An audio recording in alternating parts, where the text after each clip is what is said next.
Kardeşler Allah bereket versin heyvana. Baba heyvanların əksəriyyəti hamısı ikinci, üçüncü, birinci qarına olan heyvanlardır.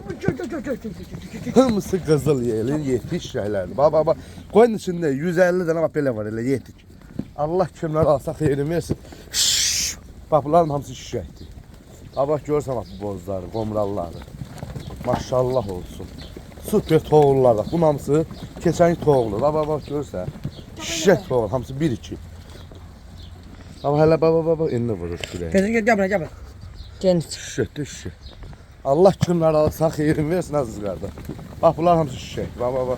Hamısı bir qarın, iki qarın doğmuş heyvanlar. Baba görürsən. Maşallah olsun. Gəldim ya. Yetik eləmi? Saçlat məncə bir yerindədir.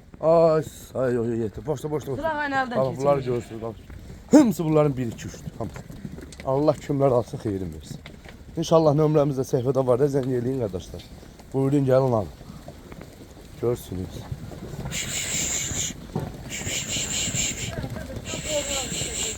Qomralara bax. Hamısı yetişmiş birinci qarı. Hələ minni atıram bax. Düşürməyib ha. Hələ vurun. Bunu çək. Reklam deyim la baba.